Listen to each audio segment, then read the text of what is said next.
दोस्तों नमस्कार, आप देख रहे हैं हेलो न्यूज वर्ल्ड। सोच बेहतर कल की। मंगलवार को यूपीएससी की प्रशासनिक सेवा परीक्षा का परिणाम घोषित हुआ। इसकी चयन सूची में रेवाड़ी के नांगल मोदी गांव के मूल निवासी शिवम ने 457वां स्थान हासिल किया। पत्रकारों से बातचीत करते हुए शिवम और उनके माता पिता ने क्या कहा, देखिए हमारी ये रिपोर्ट। खबर अच्छी लगे तो लाइक करें, शेयर करें और नई खबरें देखने के लिए आज ही हेलो न्यूज वर्ल्ड को सब्सक्राइब कर लें। देखते रहिए हेलो न्यूज वर्ल्ड, सोच बेहतर कल की। यूपीएससी का इंटरव्यू जिस तरह से फिल्मों में या फिर रूपांतरण होता है उस तरह का बिल्कुल नहीं होता है। बोर्ड बहुत ही कोर्डियल होते हैं, वो लोग बहुत पोलाइट होते हैं, बहुत प्यार से बात करते हैं और वो चाहते हैं कि आप आंसर दो। तो अगर आप कहीं पे अटक भी जाते हो तो वो हिंट भी देते हैं और बहुत प्यार से बात करते हैं। और मुझसे पूछे गए क्वेश्चंस थे जो डिटेल्ड एप्लीकेशन फॉर्म होता है उसमें हम जो भी चीज़ें भरते हैं उसमें से ही क्वेश्चंस पूछे जाते हैं मोस्टली। सो मुझसे मेरे वैकल्पिक विषय फिलॉसफी के रिलेटेड सवाल पूछे गए, साथ में मुझसे माइग्रेशन और जनरल स्टडी रिलेटेड सवाल भी पूछे गए।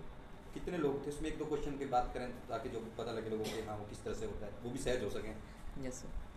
तो सर एक बोर्ड में एक चेयरमैन होते हैं जो कि यूपीएससी के मेंबर होते हैं, साथ में 4 डिस्टिंग्विश लोग होते हैं और एक राउंड सर्कल में वो बैठे होते हैं और आपको बीच में बैठाया जाता है और एक एक करके वो आपसे सवाल पूछते हैं। सबसे पहले चेयरमैन सर सवाल करते हैं, उसके बाद अपने अपने क्रम के हिसाब से वो पूछते हैं। मुझसे पूछा गया था फॉर एग्जांपल कि पॉलिटिकल रेफ्यूजी क्या होते हैं, क्या देश में रेफ्यूजी लो है, हम कैसे उनको असाइलम देते हैं। और मुझसे पूछा गया था कि किसी ऐसे व्यक्ति का नाम बताइए जिनको हमने पॉलिटिकल असाइलम दिया है। तो मैंने बांग्लादेशी पोइट तस्लीमा नसरीन का नाम बताया था। तो ये सब मुझसे पूछा गया था सर। अभी आपकी 457 रैंक आई है, तो किस तरह से देखते हैं परिवार का उसमें क्या योगदान रहा और कितना बैकअप मिल पाता है परिवार से? क्योंकि कहीं ना कहीं एक बड़ा चैलेंजिंग होता है कि आपको नहीं पता क्या होगा, जैसा कि आपने समुद्र में गोता मारने वाली बात है। Yes. तो कहीं ना कहीं श्योर नहीं होते हैं, बावजूद से कितना जरूरी होता है परिवार का जो सपोर्ट? सर कोई भी सक्सेस किसी भी इंसान की होती है, वो कभी इंडिविजुअल सक्सेस नहीं होती है, उसमें बहुत सारे लोग अपना अपना योगदान देते हैं। उसमें सबसे बड़ा योगदान तो हमारे पेरेंट्स का होता है। तो मेरे पेरेंट्स ने हमेशा मुझे शील्ड करके रखा, मुझे कभी भी किसी चीज़ की कमी नहीं महसूस होनी थी। जब भी मुझे जो भी चीज़ चाहिए थी वो मुझे हमेशा मिली है। उन्होंने हमेशा हमारी नीड्स को, मेरे सिबलिंग्स की नीड्स को भी हमेशा प्रायोरिटी दी, बहुत सेक्रीफाइस किया उन्होंने हमारे लिए। और मुझे लगता है कि सर समाज और सब लोग मिलके किसी इंसान को सक्सेसफुल बनाते हैं। तो अगर सक्सेस मिल भी जाए तो उसको ज़्यादा ईगो पे नहीं लेना चाहिए कि मैंने बहुत बड़ा काम कर दिया है, क्योंकि उसमें बहुत लोग हैं। सिंगल लाइन में बात करें तो डेडिकेटेड किया जो सक्सेस है किसको आप करेंगे पूरी? सर मैं अपने मम्मी और अपने पापा को डेडिकेट करना चाहूँगा जो भी मैंने अचीव किया है। हजारों की संख्या में आप दिल्ली तमाम शहरों में लोग तैयारी करते हैं, उनके लिए क्या मैसेज है? कहीं ना कहीं आजकल हम देख रहे हैं कि एक टेंडेंसी कहीं ना कहीं टूट जाते हैं लोग जब सिलेक्शन नहीं हो पाता, उनके लिए क्या है? क्योंकि 3 साल लगातार आप भी कर रहे थे तैयारी। जी। तो सबसे पहले तो मैं बोलना चाहूँगा कि अगर फाइनेंशियल डिफ़िकल्टी है तो आप एक अपना ऑप्शन भी बना लें अगर आपको ज़्यादा दिक्कत महसूस हो रही है, क्योंकि आप उस वो हमेशा आपके लिए एक स्ट्रेस बन जाएगा और आप अच्छे से तैयारी भी नहीं कर पाएंगे। उसके ऊपर काम करें और फिर आप अपनी तैयारी कंटिन्यू करें, ये ज़्यादा बेहतर होता है। साथ में आप निराश ना हो कभी भी, अगर असफलता मिली है तो उससे सीखें कि मैं और अच्छा कैसे कर सकता हूँ और निरंतर प्रयास करते रहें। अगर किसी एक क्षेत्र में आपको सफलता नहीं मिल पा रही है तो आप जानें कि हो सकता है कि मेरे लिए दूसरा क्षेत्र ज़्यादा अच्छा है और वहाँ पे मेरे टैलेंट्स ज़्यादा अलाइन कर रहे हैं, स्किल सेट जो है, और उसमें फिर आप मेहनत करें। पर मेहनत करते रहें क्योंकि मेहनत से ही आपको सफलता मिलेगी। न्यू कमर्स ये तो हो गया जो एस्पिरेंट है जो कर रहे हैं, न्यू कमर्स के लिए क्या वो किस तरह से सोचे भी हमें आना चाहिए, कहाँ से कब से तैयारी शुरू करें ताकि उस टाइम तक वो कर लें? आपने भी कभी सोचा होगा कि मुझे करना है? यस सर, मुझे लगता है कि अगर आप अपना वैकल्पिक विषय बदलते हैं जो आपका ग्रेजुएशन सब्जेक्ट में नहीं है तो आपको कम से कम 2 साल तो इस तैयारी में लगते ही हैं। तो अगर आप अपना 2 साल कम से कम लेके चलें, और ज़्यादा समय भी लग सकता है, तो ऐसा हताश ना हो कि मुझे तो 2 साल हो गए हैं या फिर 3 साल हो गए हैं, अब मैं क्या करूं। तो हताश बिल्कुल नहीं होना है और लगातार लगे रहना है। जो भी नए बच्चे आ रहे हैं उनसे मैं बोलना चाहूँगा कि आप पढ़ने की आदत डालें, न्यूज़पेपर पढ़ने की, किताबें पढ़ने की। इससे आपको ज़रूर मदद मिलेगी इस एग्ज़ाम में। ठीक है। आपने 457 रैंक हासिल किया है, किस तरह से देखते हैं अपनी इस उपलब्धि को और कितना चैलेंजिंग होता है? सर यूपीएससी की तैयारी शुरुआत में ऐसा लगता है कि समुद्र में गोते लगाने जैसा है, एक चढ़ाई, माउंटेन की चढ़ाई जैसा लगता है, क्योंकि सिलेबस बहुत बड़ा होता है। बट मैं कहना चाहूँगा कि आप धीरे धीरे उस सिलेबस को करते रहें, डेली अपना गोल सेट करें और डेली गोल्स के लिए आपको जितना भी घंटा पढ़ना पड़े आप उतना घंटा पढ़ें, तो आप उस चढ़ाई को भी प्राप्त कर सकते हैं। पूरे देश में सबसे बड़ा टफ एग्जाम माना जाता है, और हालांकि आपने तो पहला भी tough exam IIT pass out किया, उसके बाद में सिविल सर्विस एग्जाम क्लियर किया। किस तरह से देखते हैं पूरी जर्नी को, कितनी चैलेंजिंग थी? स्टार्टिंग में थोड़ा स्कूलिंग के बारे में बताएं, फिर उसके बाद कैसे मन में आया कि मुझे सिविल सर्विस करना है, क्योंकि IIT आपके लिए बेहतर ऑप्शन हो सकता था बतौर करियर तो। यस सर, मैं जब स्कूल में था तो मेरे अध्यापक थे चुनीलाल सर, मैथ्स पढ़ाते थे हमें। उन्होंने देखा कि मैं मैथ्स के जो पेपर होता है उसको मैं काफ़ी कम समय में जल्दी कर लेता हूँ, तो उन्होंने प्रेरित किया कि तुम IIT में जा सकते हो और तुम्हें IIT में जाना चाहिए। सो 10th क्लास के बाद कोचिंग लेने का निर्णय लिया, पर घर वालों की आर्थिक तंगी को लेके कोचिंग नहीं जा पाया मैं। उसके बाद नवीन सर ने विकल्प की स्थापना की रेवाड़ी में, और उन्होंने बच्चों को मुफ्त कोचिंग दी IIT के लिए। उसमें से मैं एक था सर, और उन्होंने हमें IIT के लिए पढ़ाया और हम IIT में सक्सेस मिली हमें। तो मैंने IIT गुवाहाटी से सिविल इंजीनियरिंग की है। उसके बाद मैंने 2 साल एक प्राइवेट फर्म में काम भी किया है पुणे में। तो नवीन सर ने ही मुझे बताया कि आपको सिविल सर्विस करना चाहिए, और फिर मैंने निर्णय लिया कि सिविल सर्विसेज करना है। स्कूलिंग कहाँ से शुरू किया आपने? रेवाड़ी में आप कहाँ रहते हैं? पेरेंट्स का बैकग्राउंड क्या है, थोड़ा से भी बताएं। सर मेरी स्कूलिंग जवाहर नवोदय विद्यालय नैचाना रेवाड़ी से हुई है। मेरे माता पिता, मेरी माँ जो है वो प्राइवेट स्कूल में अध्यापिका है, और मेरे पिताजी टैक्सी ड्राइवर रहे हैं। और फैमिली बैकग्राउंड हमारा मोडेस्टी है सर, ज़्यादा हम कोई फाइनेंशियल इन्फ्लुएंशियल परिवार से नहीं हैं, बट हमने यही जाना है कि अपनी ज़रूरतों को कम करो और कम ज़रूरतों में भी जीना सीखें, तो आदमी एक सुखी जीवन जी सकता है। पेरेंट्स अभी क्या करते हैं? आपकी मदर है वो क्या करते हैं? और जैसे आपने अपना फादर आपके टैक्सी ड्राइवर हैं, तो अभी बहन भाई क्या, मतलब एजुकेशनल बैकग्राउंड क्या है? यस सर, मेरी माँ MA नेट क्वालिफाइड हैं और अभी घर पे बच्चों को पढ़ाती है। पिताजी अभी भी अपना काम करते हैं टैक्सी ड्राइविंग का। और मेरी 2 बड़ी बहनें हैं। सबसे बड़ी बहन हरियाणा स्कूल में अध्यापिका है, हरियाणा गवर्नमेंट की तरफ से, और मेरी जो दूसरी बहन है वो केंद्रीय विद्यालय में फिजिक्स लेक्चरर है। ये सिविल सर्विस एक मोटो होता है कि मुझे क्यों करना है, जैसे इंजीनियरिंग की थी मुझे एक इंजीनियर बनना है, तो अब वो मोटो क्या था उसके पीछे कि मुझे ये करना है? सर मेरे लिए प्रेरणा रही है क्योंकि मैंने हमेशा से स्टेट स्पॉन्सर्ड एजुकेशन मिली है मुझे, और उस एजुकेशन से ही मैं जिस भी मुकाम तक पहुंच पाया हूं वो उसी की बदौलत है। और मैंने हमेशा देखा कि जब समाज और देश ने मेरे लिए इतना कुछ किया है तो मुझे भी कुछ करना चाहिए। और सिविल सर्विसेज एक बहुत अच्छा प्लेटफॉर्म प्रोवाइड करता है सर सोशल सर्विस का, जिसमें आप health, education, agriculture, rural development जैसे क्षेत्रों में अपना योगदान दे सकते हैं। तो यही मेरा प्रेरणा थी सर। अभी आपने एक स्टेट स्पॉन्सर्ड एजुकेशन की बात की कि उसका बड़ा योगदान है। Yes sir. किस तरह से देखते हैं आज के हालातों को देखते हुए, क्योंकि जब हम बात करते हैं जो प्राइवेट एजुकेशन सिस्टम है, एक जो बात करते हैं आर्थिक रूप से बहुत सक्षम ही लोग पहले जा पाते थे, एक ऐसा कल्चर था। लेकिन अभी जो लिस्ट आती है तमाम तरह के लोग जो भी स्ट्रगल पीरियड में रहते हैं, मिडिल फैमिली है, लोअर मिडिल, वो भी लोग जा रहे हैं। तो कितना योगदान है आज की सरकारों का, जैसे कि आपने बताया स्टेटस? एक बहुत ही मेजर रोल किसी भी इंसान की ज़िंदगी में प्ले करता है। वो किसी की ज़िंदगी ईजिली बना सकता है और कम पूंजी में भी वो उपलब्ध होता है। बट आजकल रिसोर्स तो सर किसी भी चीज़ को करने के लिए चाहिए। अगर आपके पास रिसोर्सेज नहीं हैं तो आप अगर जिद और जुनून दिखाएंगे तो लोग आपके रिसोर्स प्रोवाइड करेंगे। और ऐसा नहीं है कि अगर आपके पास रिसोर्स नहीं है तो आप वहाँ तक पहुँच नहीं सकते। हो सकता है आपको थोड़ा समय लगे, हो सकता है कि जिसके पास रिसोर्सेज हैं वो जल्दी पहुँच जाए, पर अगर आप निरंतर लगे रहेंगे तो आप भी वहाँ तक पहुँच जाएंगे सर। जैसे आपने बताया कि विकल्प सरकार का भी फंडेड था, क्या इसमें सरकार का भी हम योगदान मानेंगे कि सरकार उसको फंडेड करती थी, सरकार ने प्लेटफॉर्म दिया तब जाके कहीं ना कहीं चीज़ें फलीभूत होती हुई दिख रही है? Yes sir. जब मैं सबसे पहले बैच में था विकल्प के, तब हम थे तो नवीन मिश्रा सर हमें खुद से ही पढ़ाते थे। तब सरकार का ज़्यादा योगदान नहीं था, सरकार इंफ्रास्ट्रक्चर प्रोवाइड करती थी बट उतना योगदान नहीं था। अभी जो विकल्प संस्था का जो सुपर 100 प्रोग्राम है उसमें सर ने काफ़ी बड़ा किया है उसको, और बच्चे IIT बॉम्बे तक पहुंच रहे हैं, जो कि हमारे समय पे सोचना भी मुनासिब नहीं था।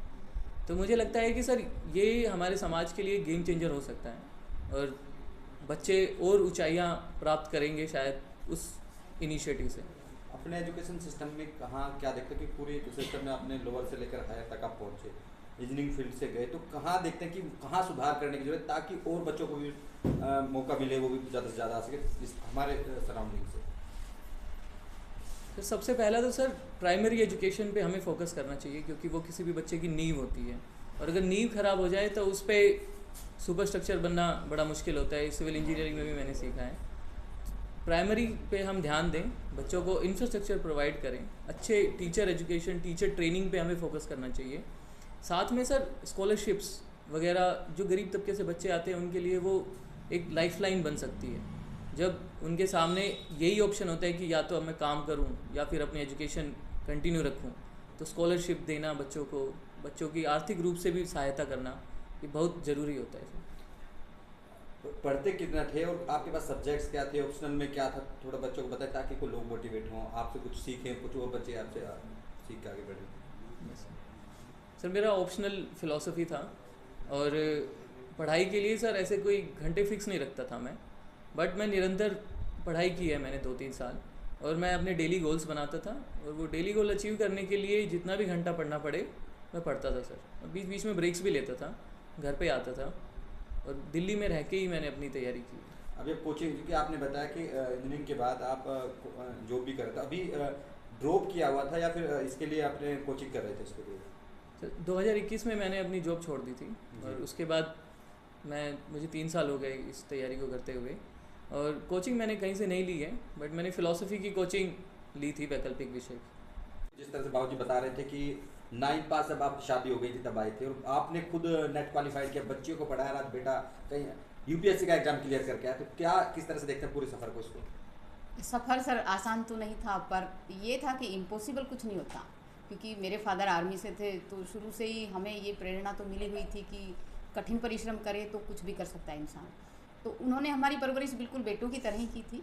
तो जैसे मेरे हस्बैंड जो थे, इनके मम्मी पापा नहीं थे जब मैं शादी होके आई, पर ये मेरे ससुर भी थे, सास भी थे, क्योंकि मेरी भी एज ज़्यादा नहीं थी जब मेरी शादी हुई। तो ये शुरू में ये मुझे गाइड करते थे। फिर धीरे धीरे मैंने सोचा कि मैं खुद पढ़ना शुरू करूँ। बड़ी बेटी हो गई थी, इसको मैं स्कूल लेके जाती थी, और तब मैंने अपना भी पढ़ाई शुरू कर दी थी। बच्चों को पढ़ाती भी थी और खुद भी पढ़ती थी, मतलब स्कूल में पढ़ाती थी, क्योंकि फाइनेंशियली इतना हम स्ट्रॉन्ग नहीं थे। अब ये किस्मत समझिए या कुछ भी समझिए, सफ़र वहाँ से शुरू हुआ और आज परिणाम आपके सामने। एक इतनी लंबी सोच, खुद पढ़ाई करके परिवार को खड़ा करना, वहाँ तक पहुँचना कितना चैलेंजिंग पूर्ण होता है एक महिला के लिए खासकर, क्योंकि कहीं ना कहीं पूरी यदि एजुकेशन के यहाँ पे देखें तो आपकी जिम्मेदारी थी सारी घर पे। बिल्कुल सर, शुरुआत में मैंने जब इनसे कहा कि ऐसे और तो मैं कुछ कर नहीं सकती, तो ऐसा करते हैं कि मैं स्कूल ज्वाइन कर लेती हूँ, तो इन्होंने कहा नहीं, 10वीं पास को कौन स्कूल में रखेगा। तो मैंने कहा मैं नर्सरी तो पढ़ा सकती हूँ, क्योंकि मैं स्कूल में काफ़ी अच्छी रही थी। तो बोले कि चलो एक बार ट्राई करके देख लो। तो ऐसे ट्राई की, उन्होंने मुझे रख लिया। जीवाराम नाम से एक स्कूल होता था, 125 रुपये में सर मैंने स्टार्टिंग की थी। नमक तेल ही आता है 125 रुपये में, पर नमक तेल तो आता था ना, क्योंकि उसमें तो कम से कम सहयोग हुआ। तो फिर धीरे धीरे उन्होंने मुझे थोड़ा कहा कि भाई प्रभाकर खुली हुई है, उन्होंने पता नहीं क्या देखा मेरे अंदर, तू कर सकती है। तो मैंने वहाँ से शुरू किया। 250 रुपये लगते थे प्राइवेट, मैंने प्रभाकर के फार्म भरे। फिर ओटी खुली हुई थी, मैंने ओटी के भरे, महेंद्रगढ़ डाइट से ओटी की। फिर बस मेरी पूजा हो गई तीसरी चौथी में। फिर दूसरी बेटी हुई मेरी, वहाँ स्कूल में ही मैं पढ़ाती थी। तो इस तरह से मैं अपनी एजुकेशन भी मैंने पूरी की और बच्चों को भी साथ लेके चलती थी। यानी कि मेरा पूरा टारगेट ही यही था कि बस एक पढ़ाई है जो हम सबके जीवन को बदलेगी, नहीं तो कुछ नहीं हो सकता। क्योंकि टैक्सी में इतना पैसा नहीं था, मारुति आ गई थी और एम्बेसडर का बिल्कुल काम नहीं था। मतलब स्ट्रगल कम नहीं थे, पर इम्पॉसिबल तो कुछ नहीं होता। सबके लिए मैं यही कहना चाहूँगी, और महिलाओं के लिए तो विशेष कर। वो इतनी बड़ी मैनेजर होती है कि घर में किसको कौन सा न्यूट्रिएंट्स चाहिए, किसको अगर जुकाम हो गया तो क्या देना, मतलब बहुत बड़ा योगदान एक महिला का होता है घर में। मैं ये नहीं कहती कि जो घर से बाहर काम करती है उसका ही है, जो घर के अंदर काम कर रही है ना, उसका काम भी इतना है कि आप एक दिन, कोई भी पुरुष पूरा दिन जैसे वो चक्री की तरह घूमती है, हर किसी के सेहत का, उसके मूड का भी ध्यान रखती है, तो मैनेजमेंट तो ज़बरदस्त कर लेती है। आप तो जीता जागता उदाहरण है, तमाम परिवार, दोनों बेटियों को टीचर बनाया। आज का क्षण कैसा लग रहा है जब ये रिजल्ट आया बेटा क्योंकि आईआईटी भी एक बड़ी बात थी, हाँ, सिलेक्शन हो चुका था, सेटल्ड था बेटा, लेकिन फिर जिस तरह से सिविल सर्विस की देश का सबसे बड़ा एग्जाम माना जाता है, और बड़े पहले जो सक्षम लोग होते थे वही कर पाते थे, लेकिन अब कहीं ना कहीं पैटर्न बदला है, बच्चों ने मेहनत। उस क्षण को कैसे देखते हैं आप? बहुत अच्छी, मतलब बढ़िया खुशी हुई है सर मुझे। खुशी क्या, मतलब मैं बयान नहीं कर सकती, इतना प्राउड फील कर रही हूँ अपने अंदर कि आज मुझे लगता है कि जो मैंने अपना गोल रखा जीवन में उसे पा लिया है। तो मैं सभी महिलाओं को भी ये कहूँगी कि उनका एजुकेटेड होना बहुत ज़रूरी है। इसीलिए मैंने अपनी बेटियों को पढ़ाया कि पढ़ेंगी तो ही संभलेंगी।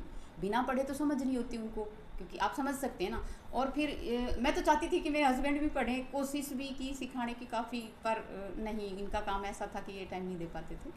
तो फिर मैंने सोचा कि चलो ठीक है, कोई बात नहीं, ये अंदर से भी तो सर होता है ना आदमी का कि मुझे करना है, पर ये काफ़ी घबराते थे। तो मैंने सोचा कि चलो कोई बात नहीं, हम बच्चों को तो कम से कम आगे बढ़ा ही सकते हैं। ये बोले आप बच्चों पे ध्यान दो, आप मुझे छोड़ो, मैं जो है मैं कर लूँगा अपने आप, जो भी जैसा कर। लास्ट क्वेश्चन जी, जब आप स्ट्रगल फेज में थे, जब शादी हो के आए, आपने सोच में बदलाव भी देखो, जैसे जैसे सफलता मिलती गई, तो क्या लोगों की मानसिकता रहती है, आज आप सक्सेस है, पूरा परिवार सक्सेस, तो क्या बदलाव है, क्या इस तरह की चीज फेस करनी पड़ी कि आज हम कुछ हैं तो आज दूसरी सोच रखते हैं, वही लोग जो हमारे बीच के हैं, तो उस तरह का कोई वाक्य कुछ इस तरह का? हाँ सर, बहुत से ऐसे तो बहुत से वाक्य हैं सर, पर मैं आज कुछ नेगेटिव नहीं बोलूँगी, आज सब कुछ पॉजिटिव ही बोलूँगी, क्योंकि मुझे लगता है कि नेगेटिव चीज़ों को पीछे छोड़ ही देना चाहिए। उसे अगर आप अपने साथ बांध के चलते हैं तो आप अपनी खुशी में कहीं ना कहीं बाधा पाएंगे। तो जो भी हुआ, जिसने भी जो कहा, और ये चुनौती होती है सर कि हमारे पास जैसे हमारी तारीफ़ करने वाले लोग होते हैं ना, वो तो उससे तो शायद हमें ईगो आ जाए, लेकिन जो हमारी उसी टाइम हमारी औकात हमें दिखा दे, उस आदमी से आपको सबसे ज़्यादा सीखने को मिलता है।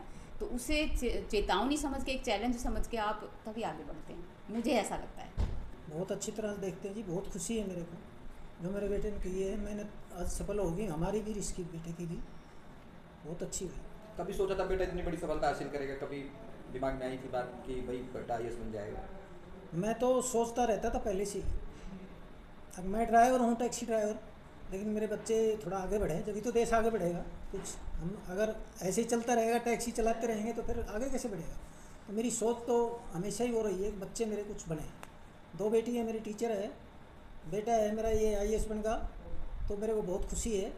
और जो भी मदद होती है मैं तो इनकी करता हूँ, ऐसी बात नहीं है। समाज को भी यही कहता हूँ भाई कुछ करना चाहिए। बच्चे हैं तो बहुत कुछ है, पैसे कुछ नहीं है, पैसे तो आने जाने हैं, लेकिन बच्चे, सबसे बड़ी कामयाबी बच्चे हैं। एक पेरेंट्स के लिए एक भावुक क्षण होता है जब आप पूरी जिंदगी लगाते हो बच्चों को कुछ बनाने के लिए, और वो रिजल्ट आता है। उस रिजल्ट में किस तरह से परिवार का, आपका स्ट्रगल किस तरह का रहा कि जब लगता था कि कहीं ना कहीं तमाम तरह की चुनौती भी सामने आती है। तो जब आप बच्चे को पढ़ा रहे थे, स्कूलिंग से लेकर 2 बच्चियां भी पढ़ाई, उनको टीचर्स बना दिया, बच्चा आज IAS बन गया, तो किस तरह से मतलब आपका चुनौतीपूर्ण रहा है पूरा सफर आपका? सफ़र क्या, मेरी बीवी है, उसका बहुत बड़ा साथ है, बहुत बड़ा योगदान है उसका।